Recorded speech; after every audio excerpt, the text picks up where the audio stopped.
My name is Michael Ismerio, and this is the third tiny cabin that I've lived in and the second one that I've built.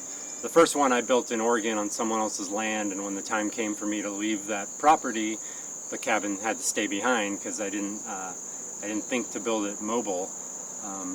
I knew I never wanted to do that again. It was just so much work building a cabin, even just acquiring all the materials and denailing and processing materials just took so much work. So I knew I didn't want to do that again. So I decided that the next time I built a cabin, it was going to be mobile. So a friend of mine invited me to build a cabin on his property here in western North Carolina, and I was pretty excited about it. Excited about the idea of living here in these amazing mountains. But they provided several challenges that I had to get past. One is that we're on a steep hillside here that's pretty wooded, and there's no road leading up to the site where I wanted to put my cabin, and it's also a fair distance from electricity.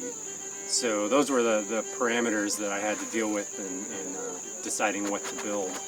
It seems like these days a lot of people are building on trailers, which is something I want to do in the future, but on this site I knew I'd never be able to get a trailer up here without building a road and cutting down trees, and I didn't want to do any of that. So I decided I wanted to design a modular cabin that I could build in pieces and assemble, basically a SIP, structural insulated panel cabin that I could build off-site and move here, because I didn't want to disturb the spot where my cabin was going, or I wanted to disturb it as little as possible. So I came up with a design where all the cabin would be built in pieces and put together. I wanted the cabin to be easily reproducible and to be built out of materials that anybody could find anywhere at any big, lumber yard. So pretty much all using, I use as much recycled materials as I could find, but a lot of it is also just stick frame dimensional lumber and plywood.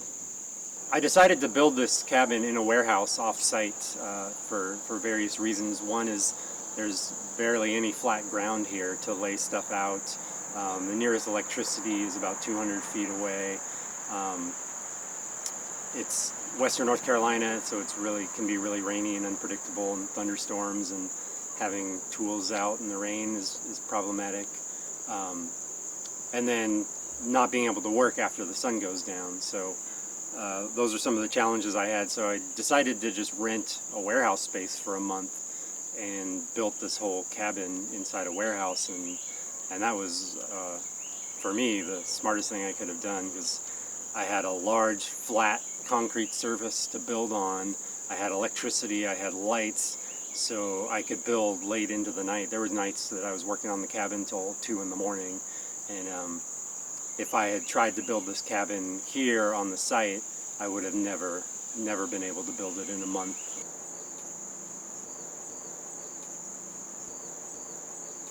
And we did a mock-up assembly in the warehouse. I was able to put the whole cabin together and make sure that it actually fit together, and that was crucial, because when we did the first assembly inside the warehouse, we found that there was a lot of things that didn't quite fit together and had to be redone before the whole cabin would fit together. So from the beginning, this idea caught the imagination of a lot of other people and a lot of friends of mine, and a lot of people were willing to help out with this project, either by bartering or just donating their time. And so I was able to get a lot of help from the community here, both in the warehouse from people coming over there and helping me build it, and then at the actual house raising party. I think had about 30 people show up here the day of the actual house raising in early December.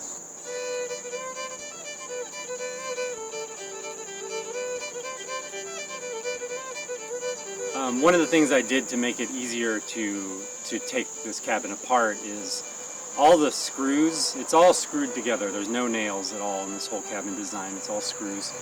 And all the screws that stay in forever are all Phillips head screws.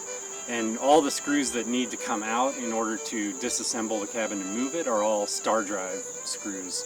So when it comes time to move this cabin, anything that's a star drive head, I pull it, and then the whole cabin will come apart, and that way I don't accidentally take out screws that need to stay in. So this cabin's 8 by 12. It's fairly small, but I knew that I'd always be connected to a house. So this cabin basically acts as an external bedroom. So this is the loft in progress. It's a 4 by 8 loft, and eventually it's going to have a hinge right here. So this board will sit here, and then this half will sit over here, and this whole thing is going to be hinged, so the loft will fold up during the day to about there.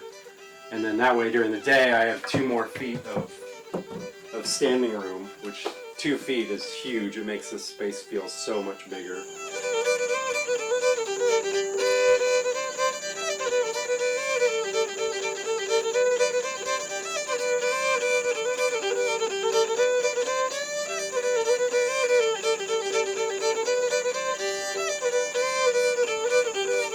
So I really want to thank everyone that helped me with this building project, and I want to thank you for watching the video and let me know if you have any ideas.